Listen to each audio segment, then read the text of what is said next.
Good morning. Welcome back to the Old Shed Workshop. Today I want to share with you the process that I use to make these beautiful mantle clocks. I made this one for my son. I made this one for my daughter. You'll notice at the beginning of the video, I start working on this beautiful cherry clock. Once I started, I realized that my daughter's birthday was first, so I had to put this one aside to finish this one. You'll also notice in this video how you can make a mistake in your workpiece and not render it useless. It can be fixed.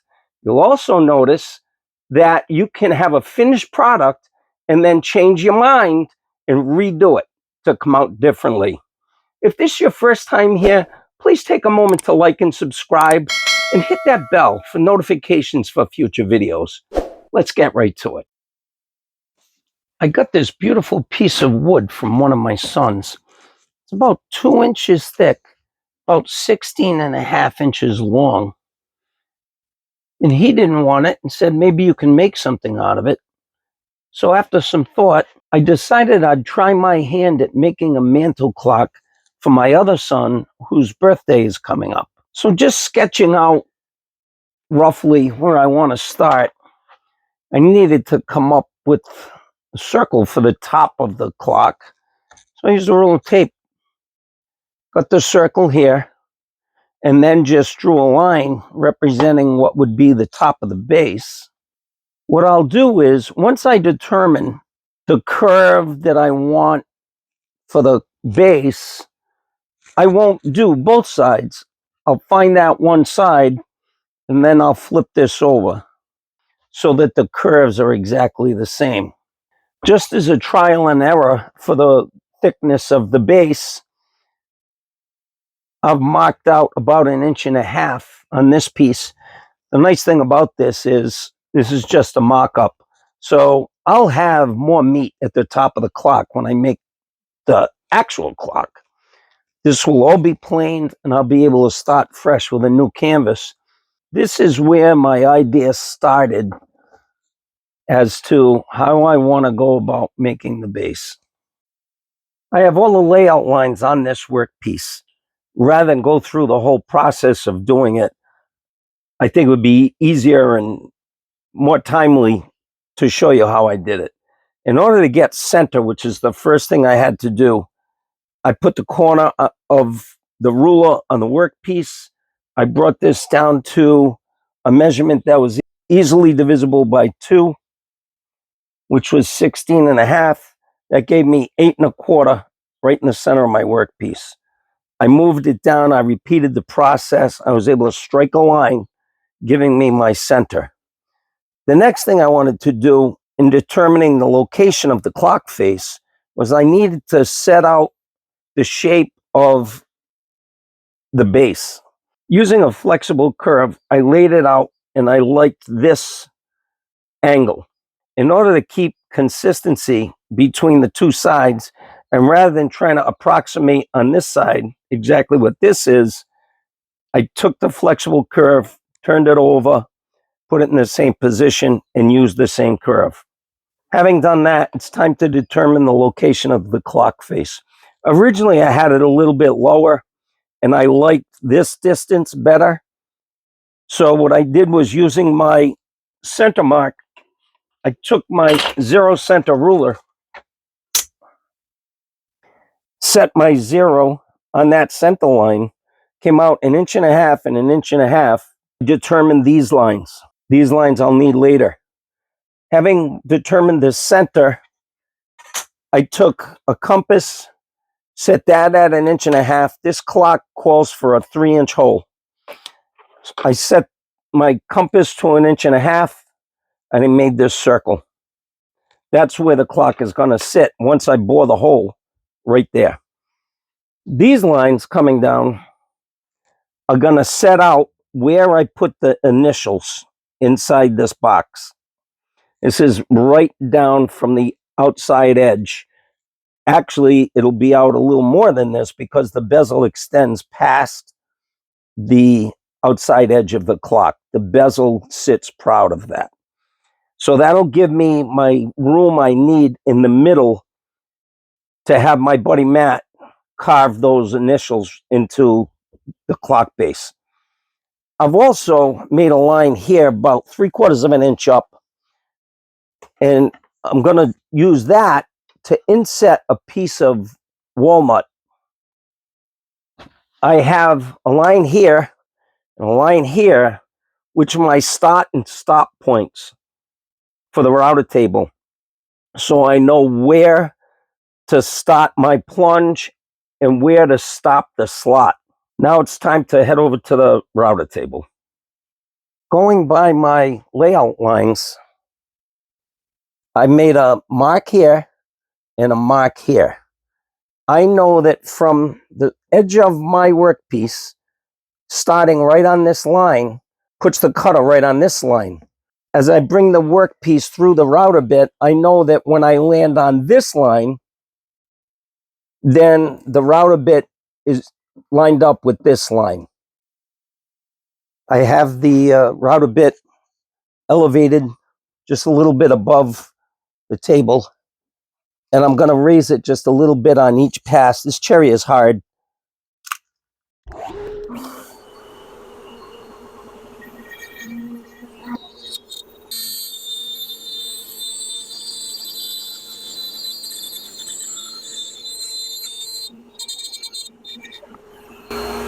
Oh.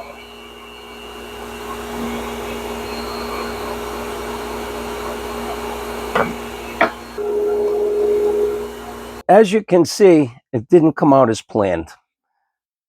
I even tried to go over and try setting the workpiece down on the router bit again to see if I could figure out what I did wrong here. And you know, everybody's videos, they show all these beautiful completed pieces.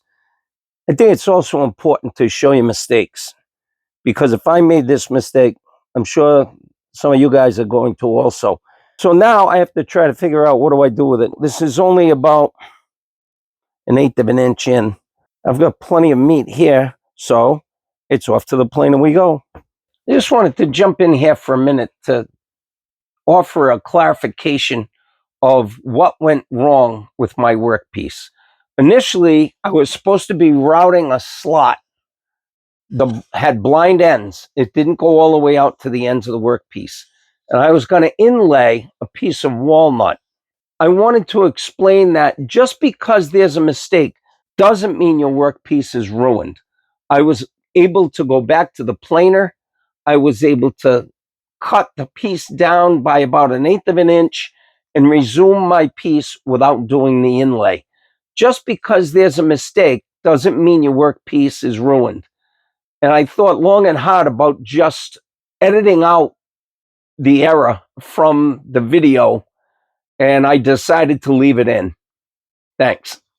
Okay, well, through the magic of the planer, I have a fresh canvas. I've laid out the lines, and I'm ready to bore the hole to set the clock face in.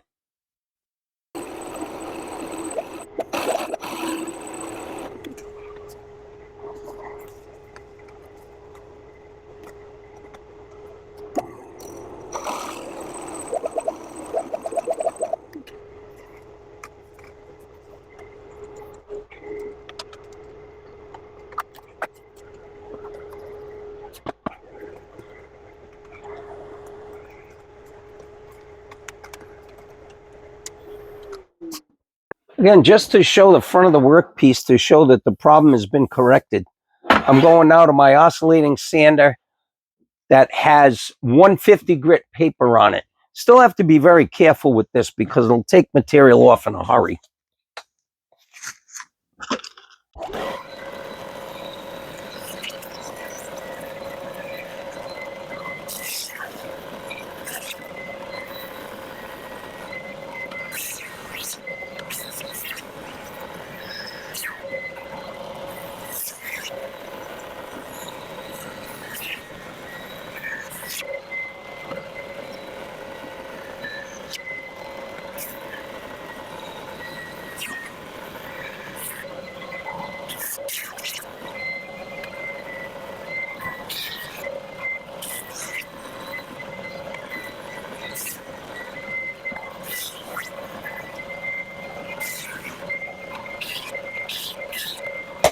Now that I have all the heavy sanding done, I'll finish off with a palm sander and then hand sanding. I'm at my buddy Matt's house right now. I have everything marked out on the mantel clock base, and he's going to carve my son's initials. He has this beautiful CNC machine. He doesn't have a website or a YouTube channel, but if you're on Facebook, you can check him out at Bad Bubba Woodcrafts. The guy does really nice work. He does laser work. He's taking good care of me carving these initials. I'll put another photo up above of the finished product. He's got this stenciling tape that's on the piece of wood so that the letters can be painted in after the carving is completed. Once the paint dries, you can peel this off and you'll be able to see the finished results here in just a minute.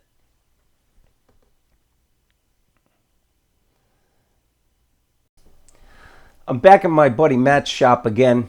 You can see him here airbrushing the gold onto this beautiful piece of walnut that I selected for my daughter's clock.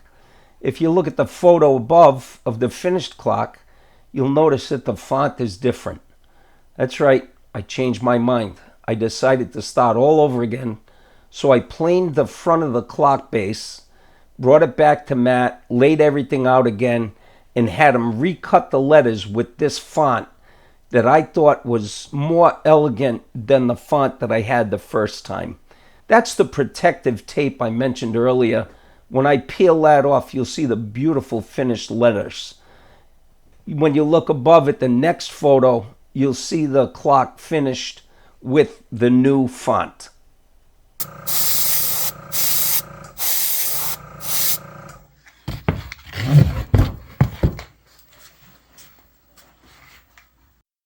The last part of this project is to inset the clock insert. They all have a similar gasket like this that makes up the difference in the hole size. One of the manufacturers that I looked at for the clock said to either use Teflon tape or electrical tape if you needed to make up a little bit of depth on the diameter of the clock. I tried the Teflon tape. That's no good. It slips. So you put on a little bit of electrical tape, not much, you can always add more. And then what I did is I took a razor blade and sliced off where it was, a little bit proud. You need to be able to get the cover off to access the battery and the time adjustment.